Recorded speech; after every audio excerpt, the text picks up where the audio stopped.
Ooh, that looks tasty. Welcome, folks. The Hungry Gamer is back with our monthly menu for July.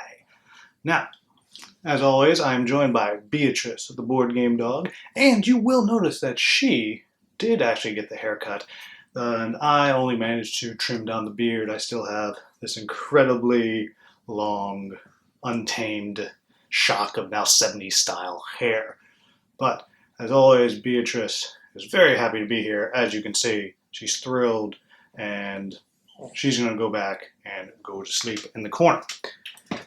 She was less than happy with me about picking her up.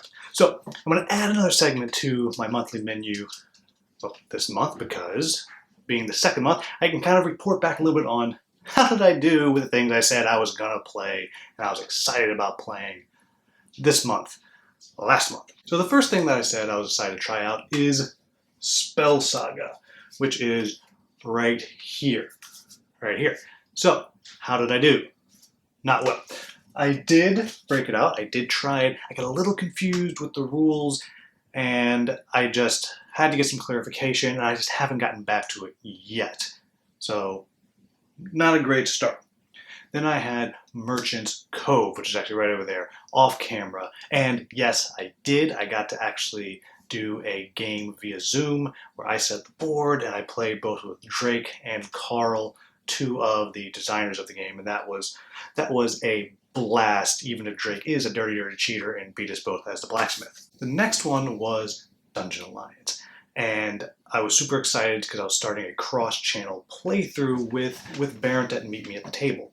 And the playthrough started, but I only got to play one game as Barrett and we got online and did a tabletop simulator version just so we made sure we were on the same page. He still hasn't finished his playthrough series yet. He has 2 of the 3 videos up and posted, so I just have to wait. It just didn't quite get managed in time. It took a little longer to paint and blah, blah, blah, blah, blah, blah, blah. You don't really care. The next one was Skulk Hollow, which is one of my favorite 2-player games, and it's the one that I said I didn't know if I was going to figure out a way to get it done.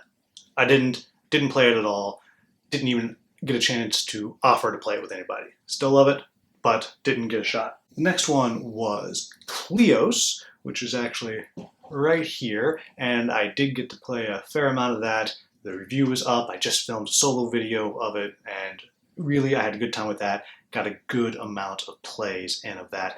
And then that was my bonus. The other one was Theurgy. And I said I was really, really excited to try the solo mode. They didn't send it to me. It's not done. But I did get a couple of games in on Tabletopia, so at least I got something. Now, that is all of that, how my predictions were last month. Maybe at some point we will do some kind of prize giveaway if you're able to guess how well I do. But now let's talk about what were my top 5 most played games this month. And that means I got to the table the most times, not necessarily the most rounds of play, because in my mind, one game of 6-player Root is not the same as 2 rounds of Red Dragon Inn. Just the time just doesn't work out that way. But the first one was the digital version of Ticket to Ride. Now, Ticket to Ride is not my favorite game out there, but it is a very clean, very fast Euro, and it's one that I can play with so many different people who do love the game.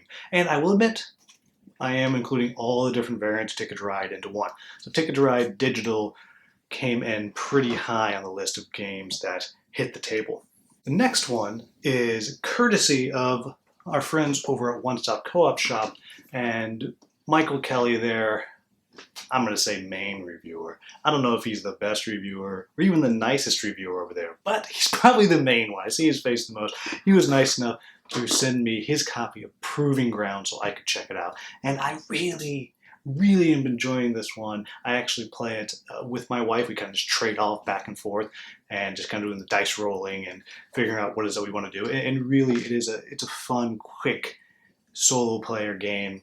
And I'll probably be doing a review on it at some point. The next one is one that I am reviewing, and that is Lockup, a role-player tale.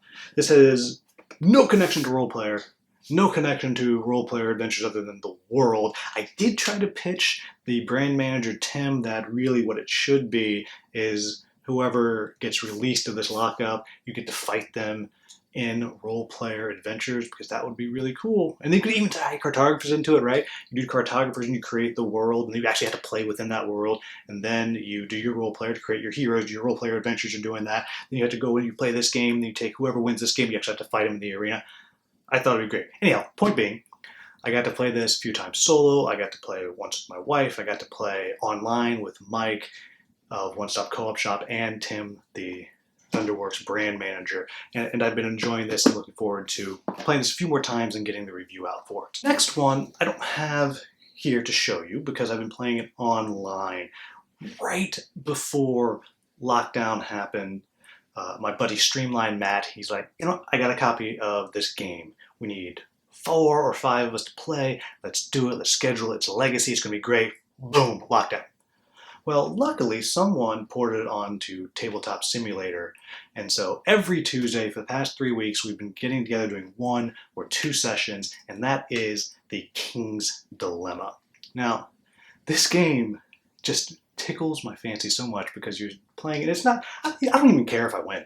I really don't, but you're just going through and making these choices. You're voting on all of these dilemmas facing the king, and just the things that people will do to win are so funny to me. The last game that we played, I literally sold my vote every turn. I would start before I voted. Anybody want to buy my vote? If no one wanted to buy my vote, okay, I would vote. But then I was also the moderator. I was the tiebreaker. And there was literally a time where we got to the end of the vote, and it was Streamline Matt. I voted against him. It was tied. I got to break the tie. So, wait. What if I gave you 3 gold? Would you vote against yourself? My answer was, yeah. In my digital hand, voted against myself to play through the game. And it is just a delight. It is so much fun. It is ridiculous. It's great. Definitely do recommend checking out. I had a blast with it this past month. And then the last one is actually a little bit of a surprise to me that it made it onto the list. And it's not because it's a bad game. It's a good game. But it's because it's my brother's game. And he has this game called SpaceTheFirstWar, which is a programmer satellite game where you have your satellites buzzing around the Earth, going different directions, different orbits, and it's all based in actual space mechanics and orbital science and all this stuff. And apparently everything in the game literally could happen next year. So the technology is realistic and current and blah, blah, blah, blah, blah, blah, blah. Which is cool. But what it means is for the past couple of years, I've been playing this game as he's trying to develop it, get it closer and closer to being able to pitch it to a publisher. And he's close now. And I got to play it with him a few times. I got to play it with my wife and him.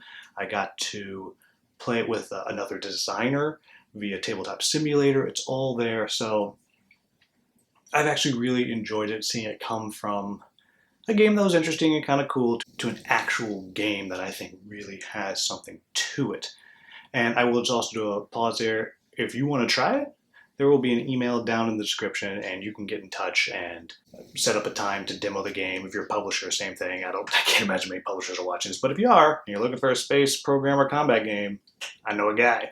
Well, that covers the most played games this past month. Now, let's talk about what I'm most looking forward to for this next month, and we will see how I do. The first one is, I already said it, King's Dilemma. I can't wait to keep going. That's probably going to be on this month and next month, because then we'll probably be done with it. So I've been super enjoying King's Dilemma. The next one I also don't have, but I do have it coming on its way. And I don't know if this is on my list because I'm actually really excited about it, or if this is on my list because I can't escape it. Go on Facebook, and all anyone is ever talking about is Jaws of the Lion, Jaws of the Lion. Oh, look, I'm playing Jaws of the Lion. Oh, look, I painted my Jaws of the Lion. Oh, look, I'm at Target. Here's Jaws of the Lion. Oh, look, I'm at Target. Here's 2 Jaws of the Lion. Here's a picture of my Jaws of the Lion in my fridge. Here's a picture of my Jaws of the Lion in the cart. Here's a picture of me putting it back on the shelf. Constant. But I ordered it from Miniature Market, so it should be here in the next few days, and I'm sure I will dive in and check it out, and looking forward to actually seeing if it's worth all the pictures I've seen of it. The next one on my list is one that I just got to try last night, Forgotten Waters. I've been waiting for this one to show up. It finally did. And then, of course, lockdown. But what we did was we got 6 of us together that were willing to play, and we are fortunate enough that we have a big backyard, a big patio, and so we spread out all over the patio, and we had someone brought a projector so they could take a camera, view the choices, project it onto the side of our house, and we got to play. I've only gotten to play the first half of the first scenario. We have another one scheduled in 2 weeks, and I'm so excited. Partially because it's a different experience, and the story, and the voice acting, and all that's great, but also these are people I don't get to see, and now I'm getting to play games with people I don't get to see very much, and it's just a great experience. So I'm really looking forward to playing some more Forgotten Waters. The next one, no surprise, second month in a row, Theurgy. And I say this because Ali has promised me he's going to send me the solo cards. Now, if I don't get the solo cards this month, it tells me he just wants to keep showing up on this monthly menu. And he will, because I really, really want to try this game solo. I've said it before, I love this game. But Theurgy. And then my final one, and this was a hard choice because there's some others that have showed up that my wife is interested in really trying out. But it's just edged out for the second month in a row, Dungeon Alliance. I know for a fact I will get to play at least one game in the shared campaign with Meet Me at the Table, and I cannot wait. I'm utterly terrified that Barrett is going to kill the characters that we have chosen, and we're playing with the permadeath rule, which means I gotta repaint the dumb things, and I'm not a great painter, it takes me a long time, but I'm so excited to continue this story, this campaign adventure pack that we're doing. So, Dungeon Alliance. So, there you have it, folks. That is the monthly menu. How did I do last month and what I was excited about playing? What did I actually play? And what am I excited about playing this coming month? So, as always, if you were tired of looking at this thing, which, understandable, and have been looking at these things back here, and there's something up there that you would like to see a playthrough video, if it's a soloable game, or you would like me to review if I haven't reviewed it before, just leave that in the comments and I'll find a time to get to it. But, as always, thank you so very much for watching. Have a wonderful, wonderful day.